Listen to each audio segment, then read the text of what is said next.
The heavy golden chandeliers of the royal ballroom flickered violently as the grand doors burst open. Prince Dietrich stood at the center of the room, pointing an accusatory finger directly at his fiancée.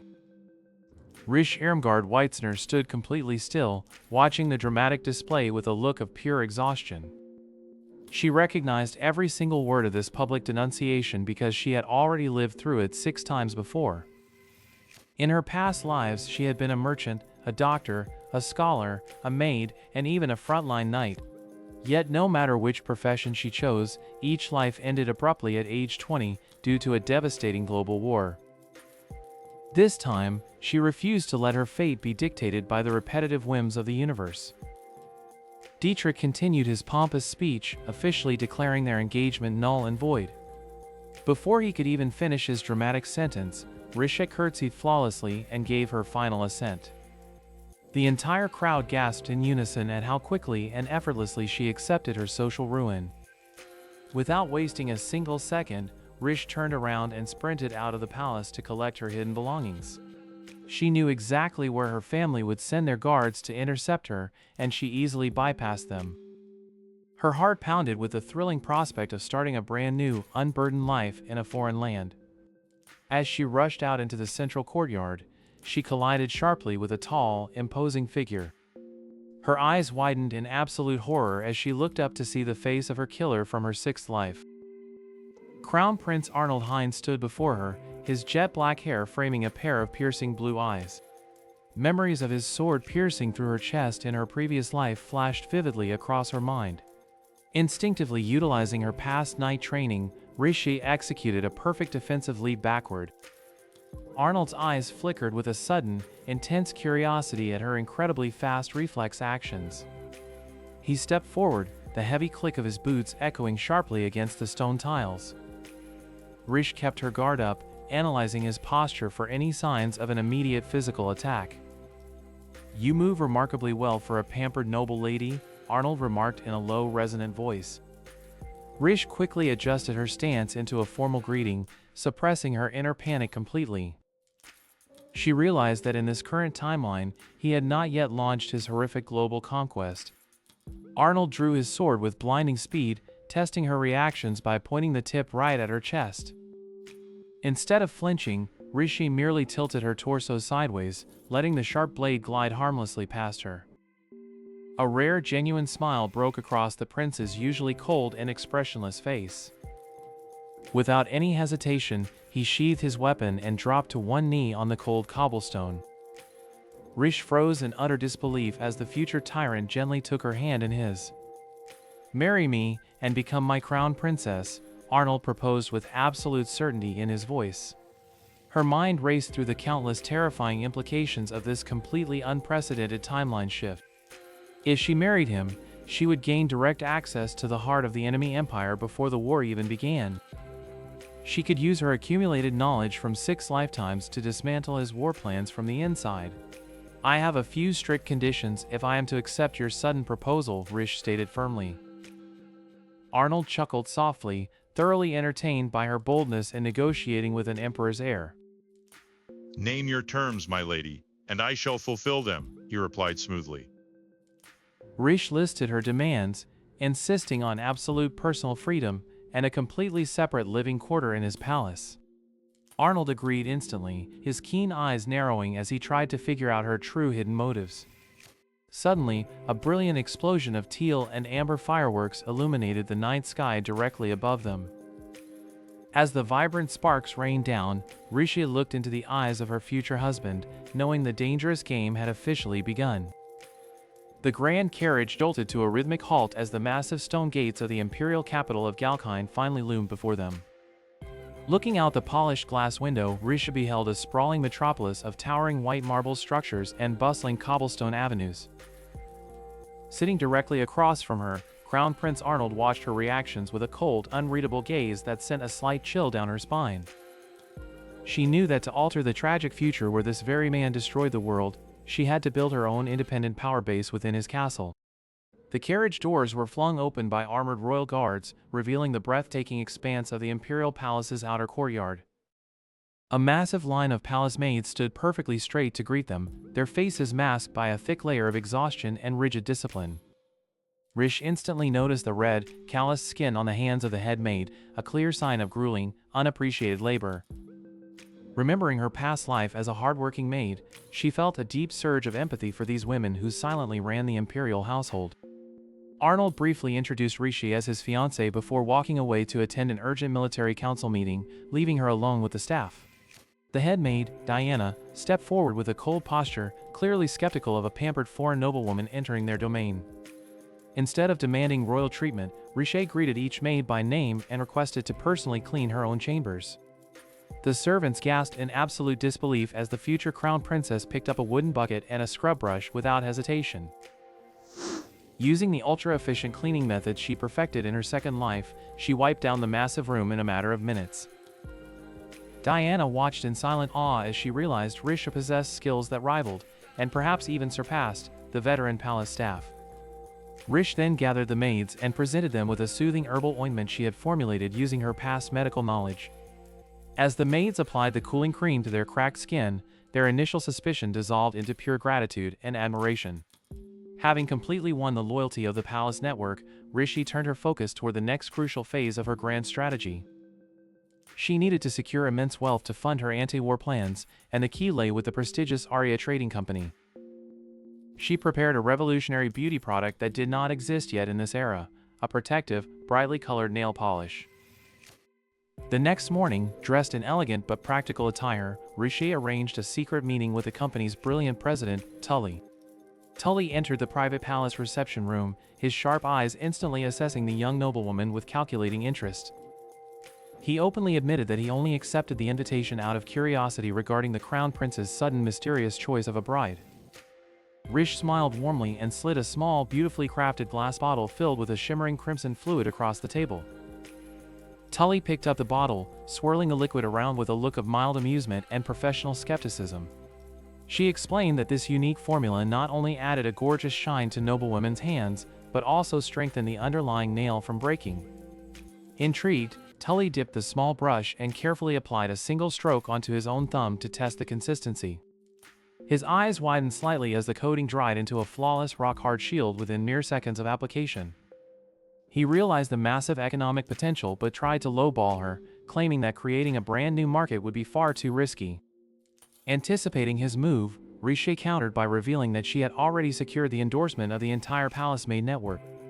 Right on cue, Diana entered the room to serve tea, her perfectly painted, elegant hands immediately catching Tully's sharp eye. Rishe pointed out that if the common working class adored it, the high society noblewomen would scramble to buy it at 10 times the price. Tully let out a loud, hearty laugh, utterly delighted to have finally met a noblewoman who understood the ruthless art of business. He pulled out an official parchment contract and signed it with a flourish, cementing an exclusive partnership with the Arya Trading Company. With her first major financial alliance secured, Rishe felt a massive weight lift from her shoulders as she walked back to her quarters. Suddenly, a sharp shadow darted across the ceiling above her, accompanied by the faint, distinct sound of a metallic click. Her highly trained instincts from her lives as a hunter and knight immediately screamed that someone was lurking nearby. Creeping forward silently, she followed the faint sound until she reached the heavy oak door of a secluded, restricted archive room. Peering through the narrow keyhole, she saw a slender young man with striking features frantically searching through top-secret Imperial documents. It was Prince Theodore, Arnold's estranged younger brother, who was supposed to be under strict surveillance in a completely different wing. Before Rishe could withdraw, the heavy wooden doors suddenly clicked lock from the inside, trapping her in a web of immediate danger. The heavy click of the deadbolt echoed through the dark stone corridor like a sudden clap of thunder. Rishe immediately flattened her back against the rough wood, her pulse hammering against her ribs as she listened for footsteps. She reached into the hidden folds of her elegant dress to retrieve two thin, sturdy metal pins she always kept concealed. Her extensive training as a master thief in her third life had made lockpicking a matter of mere muscle memory. With a delicate twist of her wrist, the internal tumblers gave way with a satisfying, soft metallic click.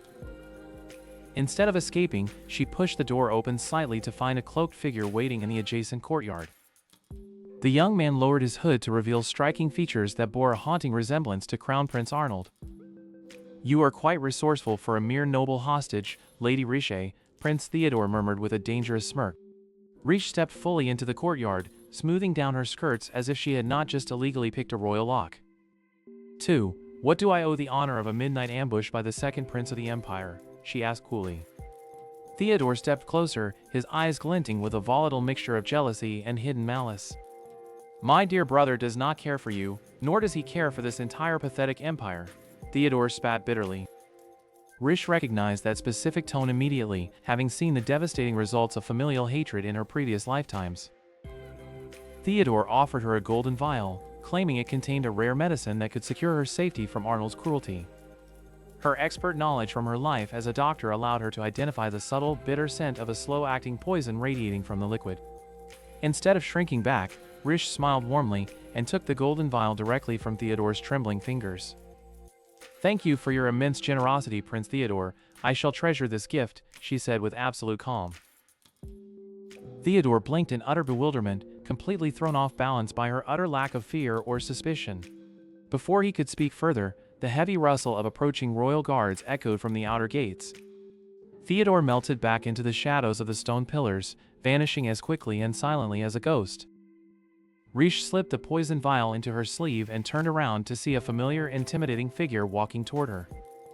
Crown Prince Arnold stood at the edge of the courtyard, his dark blue eyes piercing through the night like cold steel. What are you doing out here alone at this hour, Rishe? Arnold demanded, his voice a low, rumbling growl. I was simply enjoying the beautiful night air, Your Highness, she lied smoothly, offering a radiant, innocent smile. Arnold narrowed his eyes, clearly noticing the faint scent of Theodore's distinct cologne lingering in the crisp air. Stay away from Theodore, he is not a man you should ever associate with, Arnold warned, his tone dangerously sharp. Rishe saw the deep, unresolved pain hidden beneath Arnold's cold warning, and resolved to fix this broken brotherhood. The next morning, Rishe used her administrative authority to stage a massive cleanup of the long-neglected North Tower. She knew from historical records that the North Tower was the exact location where Theodore operated his illegal black market network. Within hours, a panicked Theodore arrived with his personal guard, furious that his secret headquarters was being overrun by cleaning maids. Good morning, Prince Theodore. We have made this lovely space much more habitable for you, Rishe greeted warmly. Theodore ordered his guards to seize her, but Rishe moved with the terrifying speed of an elite knight. Utilizing momentum alone, she neatly tripped the lead guard and sent him crashing into a nearby pile of soft laundry. Theodore drew a hidden dagger, realizing this eccentric noblewoman was far more dangerous than he had ever anticipated. I know you do not truly want to destroy this empire, Theodore, Rishe said, her voice dripping with absolute sincerity. You know nothing about the neglect and isolation I suffered while Arnold was praised as the perfect heir, he shouted, tears of rage welling in his eyes. Rishe walked directly up to the sharp blade, showing no fear as she gently placed her hand over his trembling fist. Arnold carries scars far deeper than you realize, and his harshness is a clumsy attempt to keep you far away from the blood on his hands, she revealed softly. Theodore's eyes widened in profound realization as the puzzle pieces of his older brother's distant behavior finally clicked together in his mind. Before another word could be spoken, a sudden violent explosion from the royal archives rocked the entire tower, shattering the stained glass windows into a million deadly shards.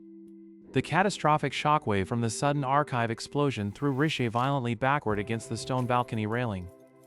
Thick plumes of black smoke began pouring from the shattered stained glass windows of the royal archives. Rishe quickly covered her nose with her embroidered sleeve and sprinted directly toward the burning entrance. Inside the ruined room, Prince Kyle of Coils was coughing violently amidst a pile of scattered burning blueprints. Prince Arnold suddenly materialized from the haze, his dark coat billowing as he dragged Kyle away from a falling wooden beam. Rishe knelt beside them and immediately noticed the distinct pungent scent of sulfur and specialized black powder clinging to the air. She recognized this specific alchemical compound instantly from her fifth life when she studied under the brilliant Professor Michael. Professor Michael stepped out from the shadows of the back room, holding a half-burnt ledger with trembling hands. Michael explained that a radical military faction had stolen his secret formula to create an unstoppable explosive weapon. Prince Kyle confessed that his kingdom of coils had secretly funded this research out of absolute desperation to defend against Gelkine. Arnold looked down at Kyle with a chilling cold gaze that promised swift and merciless Imperial retaliation. Rishe stepped firmly between the two men, her eyes flashing with absolute refusal to let this trigger the global war. She declared that the deadly powder could be altered to serve a peaceful, magnificent purpose instead of destruction. Professor Michael gasped in disbelief, claiming that the combustibility of the mixture was far too volatile to control. Rishe explained how adding specific copper and strontium salts could alter the combustion rate and produce brilliant colored flames. Kyle realized that demonstrating this technology as art would prove coils possessed scientific value rather than military threat. Arnold silently observed her passionate explanation, his expression softening just enough to grant her a single night to prove her theory. Working through the night, Rishe, Michael and Kyle gathered heavy iron cylinders and precise measurements of clay in a secret laboratory. Michael carefully weighed out the precise ratios of sulfur to ensure the shell would launch without exploding prematurely. Kyle used his knowledge of aerodynamics to shape the wooden launch mortars for maximum altitude and stability. By dawn, 40 meticulously crafted firework canisters stood aligned like silent, colorful soldiers on the laboratory floor. The morning of the Grand Imperial Summit arrived, bringing stern diplomats from 5 neighboring countries into the grand courtyard. Whispers of the archive explosion had leaked, creating an atmosphere thick with mutual suspicion and imminent declaration of war. Rishe appeared on the grand balcony wearing a breathtaking, iridescent teal gown that commanded the attention of the entire crowd below. She announced that Galkine and Coils would host a joint demonstration to unveil a power that could reshape international diplomacy forever. Emperor Galkine sat on his high throne in the courtyard, his face unreadable and hard as stone as he waited for the presentation. As night completely fell, the courtyard lanterns were simultaneously extinguished, plunging the palace into absolute darkness. Rishe gave the signal to Kyle, who ignited the master fuse hidden behind the courtyard's stone walls. A deep, resonant whistle echoed through the valley as the first projectile shot directly up into the stratosphere like a reverse comet. With a thunderous boom, the night sky erupted into a magnificent cascade of vibrant teal and deep amber fireworks. The cynical foreign diplomats gasped in unison, their faces completely illuminated by the brilliant blooming flowers of light. A second wave of fireworks burst into the shape of a massive silver olive branch, symbolizing prosperity and unity across kingdoms. Professor Michael wept silently from the balcony, seeing his dangerous alchemical creation bring pure joy instead of blood and ash. Prince Kyle closed his eyes, knowing this demonstration completely saved his kingdom from a devastating preemptive strike by Galkine. The foreign lords immediately approached Kyle to negotiate trade agreements for this new wondrous entertainment technology. A formal technological treaty was drafted right there on the courtyard tables, establishing an international alliance centered on alchemy. Prince Arnold walked over to Rishe on the deserted garden balcony, the distant final embers still painting the sky. He knelt gracefully before her under the starlight, taking her hand gently to place a brilliant sapphire ring on her finger. Rishe looked down at her future husband with fierce determination and deep affection, knowing the catastrophic future war was officially broken.